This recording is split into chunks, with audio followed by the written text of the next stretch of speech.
ठिकाने पे हमारे, लगाया है नमक जख्म पुराने पे हमारे। उससे कहना आजकल थोड़ा होशियार रहे, तेरा नया आशिक चढ़ गया है निशाने पे हमारे।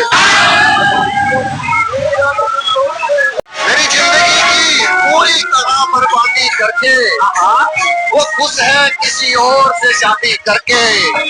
सुना है किसी को दूध का गिलास देती है, मेरे हाथों को शराब का आदी करके। जो तेरा मन चाहता है तू वो कर जो तेरा मन चाहता है, ये दीवाना तो ओढ़ना कफन चाहता है। मैंने कुछ और सोचा। तू वो कर जो तेरा मन चाहता है, ये दीवाना तो ओढ़ना कफन चाहता है। जिसके पास जा रहे हो मुझे छोड़कर, जिसके पास जा रहे हो मुझे छोड़कर, यकीन कर वो तेरा बदन चाहता है। मैंने जान तक लुटा दी जिस लड़की के प्यार में, उसी ने खंजर मारा था मेरे दिल की दीवार में। तूने तो बदल ली अपनी नजरें भी और यार भी, मैंने नंबर तक नहीं बदला तेरे आने के इंतजार में। नशा छोड़ा था उसको पाने के लिए, नशा ही काम आया उसे बुलाने के लिए। नशा छोड़ा था उसको पाने के लिए, नशा ही काम आया उसे बुलाने के लिए। इसलिए किसी के लिए किसी को छोड़ा नहीं करते, और प्यार एक से करते हैं, हर किसी से थोड़ा थोड़ा नहीं करते। शाम की तरह ये दौर भी बदल जाएगा। आज जो मोहब्बत है उसकी जगह कल कोई और आएगा। ख्वाब टूटेंगे, सपने रूठेंगे, पैसों के खातिर लोग अपनों को लूटेंगे। पैसों को प्यार से ऊपर रखा जाएगा, जो दिल से प्यार निभाएगा वही धोखा खाएगा। के अरमान दिल में ही दफना दिए जाते हैं, सारी कस्में सारे वादे भुला दिए जाते हैं। जिस सालों तक लावारिस की तरह मरते हैं वो लोग, जो मोहब्बत में किसी के हाथों ठुकरा दिए जाते हैं। में दर्द होगा, आंखों में मुरव्वत होगी, फिर से तेरी नजरों को मुझे देखने की हसरत होगी। एक माँ के लाडले को तोड़ के जाने वाली सुन, तेरे बेटे को भी एक दिन किसी से मोहब्बत होगी। के जमाने में मैंने एक मर्तबा ये कह दिया था कि सरकार चोर है, तो दूसरे दिन पुलिस स्टेशन पर मुझे बुला लिया गया। अफसर ने मुझसे पूछा कि आपने रात मुशायरे में ये कहा है कि सरकार चोर है। मैंने कहा जी हाँ, ये तो कहा है कि सरकार चोर है, लेकिन ये नहीं कहा कि हिंदुस्तान की सरकार चोर है, कि पाकिस्तान की सरकार चोर है, या अमेरिका की सरकार चोर है, या बरतानिया की सरकार चोर है। तो अफसर ने मुझे देख के अफसर मुस्कुराया और कहा कि अच्छा, आप हमें बेवकूफ भी समझते हैं, क्या हमें मालूम नहीं कि सरकार कहाँ चोर है। एक नागिन को दिल का मेहमान बना रखा था, नखरे उठा रखे थे, सिर पे बिठा रखा था। मेरे रहते हुए भी जिसको 100 जगह मुंह मारने की आदत थी, ऐसे घटिया इंसान पे दिल लगा रखा था। कि मोहब्बत की कसमें भुलाने से पहले, मोहब्बत की कसमें भुलाने से पहले, मेरी जान मेरा दिल दुखाने से पहले, जरा मेरे बारे में सोचा तो होता किसी और से दिल लगाने से पहले। याद मेरे को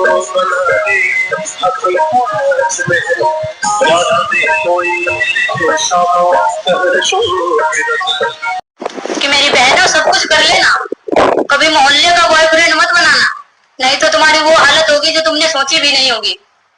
तुमको क्या बताऊं, मेरे मोहल्ले का मेरा बॉयफ्रेंड था, तो उसकी शादी थी, तो उसकी मम्मी मेरे घर पे आई, कहने लगी चलो बिटिया तुम्हारे भैया की शादी है, कुछ काम धंधा घर में करवाओ चल के।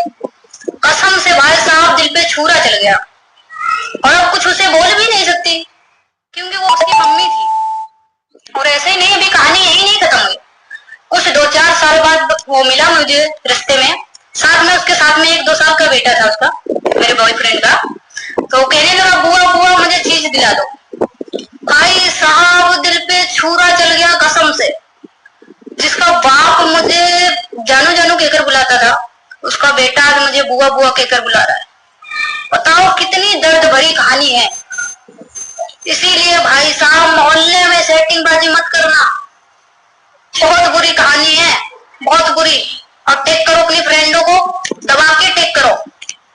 जिनका मोहल्ले का बॉयफ्रेंड है, दबाकर टेक करो, सबको टेक करो, उनको दिखाओ ये कहानी। तुम आजाद हो अब, जिसे रखना हो अपना खास रखो, जिसको भी चाहो तुम अपने पास रखो, और तुम्हारे इस गले की निशानी दे रही है गवाही तुम्हारी बेवफाई की। तुम्हारे इस गले की निशानी दे रही है गवाही तुम्हारे बेवफाई की, और कहती हो कि मुझ पर विश्वास करो। अरे जा, तू बेवफा थी तो अब तुझे आजाद करते हैं, भरी महफिल में तुझे हम बेवफा कहते हैं। मैंने उम्मीद की तू कभी सुधर सकती है, मुझे भी खोने से कभी तो डर सकती है। अरे डाल अपनी आंखों में आंख और पूछ खुद से, तू और कितनों से ऐसे मोहब्बत कर सकती है। जिंदगी में कभी प्यार मत करना, और हो जाए तो इनकार मत करना। निभा सको तो निभाना, वरना किसी की जिंदगी बर्बाद मत करना।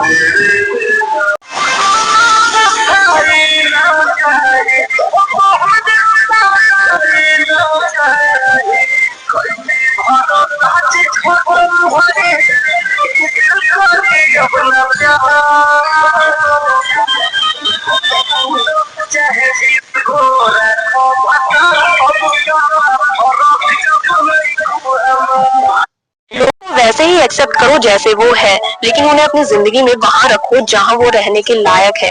आपको कोई धोखा देता है या आपका दिल तोड़ता है तो उसका कारण सिर्फ यही है कि आपने उनको सब कुछ उनकी औकात से ज्यादा दिया, फिर चाहे वो इज्जत हो, प्यार हो, टाइम हो, केयर हो या फिर भरोसा।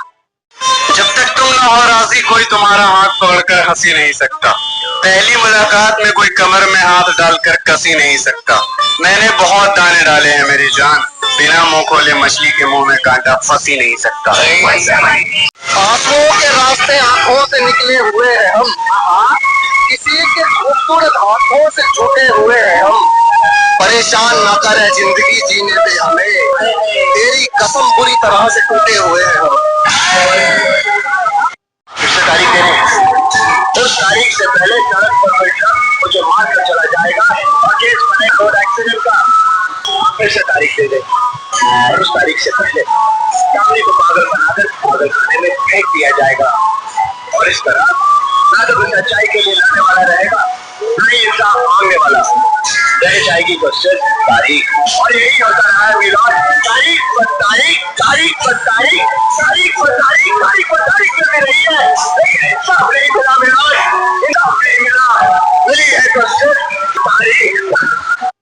गीता में लिखा है कि अगर आपके बार बार समझाने पर भी कोई नहीं समझ रहा है, उल्टा आपके बारे में भला बुरा बोल रहा है, तो उसको अकेला छोड़ दीजिए, क्योंकि वो आपसे नहीं अपने विनाश से सीखने का इच्छुक है। भगवान श्री कृष्ण कहते हैं कि मेरे लाख समझाने पर भी दुर्योधन नहीं समझा, छोड़ दिया उसको, और नतीजा महाभारत का युद्ध हुआ और वो हार गया, उसके विनाश का कारण बना, उसकी ये ना समझी। इसीलिए जब आप किसी को समझा रहे हो, एक बार समझाइए, 2 बार समझाइए, जब बहुत बार समझाने पर भी नहीं समझ रहा है, उसको उसके हाल पर छोड़ दीजिए। आपने अपना कर्म किया, अब बाकी उसके कर्म है ना। अगर कोई इंसान आपको इसलिए छोड़कर गया है कि उसको आपसे बेहतर मिल गया है या आपसे ज्यादा पैसे वाला मिल चुका है, तो अब आप देखना कि उसकी जिंदगी कैसे बर्बाद होने वाली है। और मेरी इस रील को सेव करके रख लो, क्योंकि बेहतर की तलाश में या पैसे के लालच में जोड़ा गया रिश्ता कोई रिश्ता नहीं होता है। एक टाइम के बाद जो बेहतर लग रहा है वो भी नॉर्मल लगने लगेगा, या जो भी पैसों का लालच है, जो भी जरूरतें हैं, वो एक बार जब जरूरतें पूरी हो जाएंगी, उसके बाद क्या, रिश्ता निभाने के लिए दिल में इज्जत और प्यार होना बहुत जरूरी है। अगर वो नहीं है तो रिश्ता चल ही नहीं सकता। एक टाइम के बाद वो रिश्ता खत्म ही हो जाना है। ऐसे रिश्ते लाइफ टाइम नहीं चलते हैं, क्योंकि जिंदगी में प्रॉब्लम तो पैसे वालों के घर में भी आती है, और उस इंसान को अगर छोड़ने की आदत होगी ना, तो वो निभाएगा नहीं, वो छोड़कर ही जाएगा। जिसके दिल में सिर्फ लालच हो, वहाँ कोई रिश्ता नहीं पनप सकता। तो आप खुश नसीब हो कि वो इंसान खुद ही छोड़कर आपको चला गया। अब आप खुद देखना अपनी आंखों से उसकी बर्बादी। मैं आपको एक अधिकारी की बात और सुना देता हूँ। नेताओं का तो हो गया, अभी थोड़े दिन पहले उत्तर प्रदेश के एक अधिकारी को जेल हुई, उसका नाम है अखंड प्रताप सिंह। उत्तर प्रदेश सरकार में वो आदमी चीफ सेक्रेटरी था, कैबिनेट सेक्रेटरी। समझते हैं, इससे ऊंची कोई पोस्ट नहीं होती। आईएएस अधिकारी की आखिरी पोस्ट यही होती है, कैबिनेट सेक्रेटरी या चीफ सेक्रेटरी। तो उसके घर में इनकम टैक्स वालों की और सीबीआई की जब छापे पड़े तो 400 करोड़ रुपए की संपत्ति निकली। जिंदगी में 40 साल उसने नौकरी की। नौकरी में उसकी जो सबसे अधिकतम तनख्वाह होती है वो मैंने 40 साल की जोड़ दी तो वो 90 लाख बैठती है, और घर में निकला 400 करोड़। एक बार मैं वो आईएएस ऑफिसर्स की एसोसिएशन में चला गया तो उन्होंने कहा, राजीव भाई ये तो एक है, ऐसे तो सैकड़ों हैं जिनके नाम नहीं आए अभी आपके सामने, सैकड़ों हैं। दिल्ली हाई कोर्ट के एक वरिष्ठ जज हैं जिनका नाम है जस्टिस यशवंत वर्मा। हाल ही में दिल्ली में उनके सरकारी बंगले में एक दिन आग लग गई। जस्टिस यशवंत वर्मा इस दौरान कहीं बाहर गए हुए थे और उनके परिवार ने जब ये आग लगी तो आग बुझाने के लिए फायर ब्रिगेड से मदद मांगी और फायर ब्रिगेड ने अपनी एक टीम को तत्काल उनके घर पर भेज दिया आग बुझाने के लिए। जब फायर ब्रिगेड की टीम आग बुझाने के बाद उनके सरकारी बंगले के कमरे में पहुंची तो वहां उसे एक पूरा कमरा नोटों से भरा हुआ मिला। इतना सारा कैश देखकर फायर ब्रिगेड के लोग हैरान हो गए और इस टीम के एक ऑफिसर ने अपने डिपार्टमेंट को इसकी सूचना दी कि हम एक मकान में आग बुझाने के लिए आए थे। आग बुझाते समय हमने ये देखा कि पूरा की पूरा कमरा कैश से भरा हुआ है। अब हमें क्या करना चाहिए? काफी देर के बाद यह तय हुआ कि इस कैश को आधिकारिक रिकॉर्ड में दर्ज किया जाए और फायर ब्रिगेड की टीम इस जज के घर से वापस लौट आए।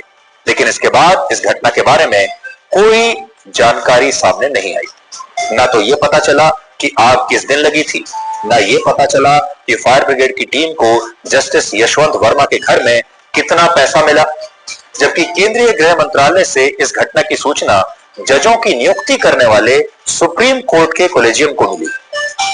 मतलब होम मिनिस्ट्री ने सुप्रीम कोर्ट के कॉलेजियम को यह जानकारी भेजी। तो उसने क्या किया? कॉलेजियम ने जस्टिस यशवंत वर्मा को दिल्ली हाई कोर्ट से हटाकर वापस इलाहाबाद हाई कोर्ट ट्रांसफर कर दिया और इस घटना पर बड़ी चिंता भी जताई। इस कॉलेजियम में मुख्य न्यायाधीश भारत के संजीव खन्ना समेत कुल 5 जज हैं जिन्होंने ये तय किया कि जिस इलाहाबाद हाई कोर्ट से प्रमोट होकर justice Yashwant Verma Delhi high court आए थे, अब उन्हें ट्रांसफर करके वापस उसी कोर्ट में भेज दिया जाए। अब बहस इस बात को लेकर है कि क्या सिर्फ ट्रांसफर से काम चल जाएगा? एक हाई कोर्ट का जज जिसके घर में इतना कैश मिला है, कितना मिला है ये जानकारी तो बाहर ही नहीं आई, लेकिन कैश मिला है। और क्या इतना एक्शन और इतनी कार्रवाई काफी है कि उन्हें सिर्फ ट्रांसफर कर दिया जाए और उनके खिलाफ और कोई कार्रवाई न की जाए? सोचिए, अगर इतना सारा कैश किसी और व्यक्ति के घर मिल जाए, किसी व्यापारी के घर मिल जाए, बिजनेसमैन के घर मिल जाए, किसी सरकारी अफसर के घर मिल जाए, तो अब तक उनकी गिरफ्तारी हो चुकी होती, नौकरी जा चुकी होती, अब तक जेल में होते। लेकिन इस मामले में ऐसा कुछ नहीं हुआ। जस्टिस यशवंत वर्मा 56 वर्ष के हैं और वो वर्ष 2014 से पहले इलाहाबाद हाई कोर्ट के वकील हुआ करते थे इलाहाबाद हाई कोर्ट में। लेकिन बाद में वो वर्ष 2014 में इलाहाबाद हाई कोर्ट में अतिरिक्त जज बने और फिर परमानेंट जज बनने के बाद वर्ष 2021 में उन्हें प्रमोट करके दिल्ली हाई कोर्ट का जज बनाया गया।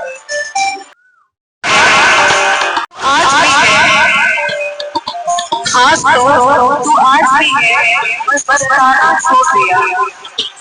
खास तो आज भी है, बस बताना छोड़ दिया। तेरी याद हर रोज आती है, बस बताना छोड़ दिया। सालों गुजर गए, रोकर नहीं देखा। आंखों में नींद थी, सोकर नहीं देखा। वो क्या जाने दर्द मोहब्बत का, वो क्या जाने दर्द मोहब्बत का, जिन्होंने कभी किसी को खोकर नहीं देखा। कुछ लोग अपनी जिंदगी में अकेले रहते हैं और अकेले ही काफी होते हैं। एक अच्छा इंसान तब तक रोता है जब तक वो सहन कर सकता है, लेकिन जिस दिन उसे सहन करना छोड़ दिया ना, फिर उसके साथ गलत करने वाले रोते हैं। जिंदगी में इंसान कब टूटता है? जब उसको कोई समझने वाला नहीं होता, उसका कोई साथ देने वाला नहीं होता। तो जो इंसान आपका साथ देता है वो हर हाल में आपका साथ देगा, फिर वो बहाने नहीं बनाता है। जिसको जाने की जल्दी थी उसको जाने दीजिए, वो रोकने से भी नहीं रोकेगा। और उस टाइम जब आप अकेले होते हो ना, ये सोचकर कभी मत घबराना कि मैं अकेला हूं, ये सोचना कि मैं अकेला ही काफी हूं।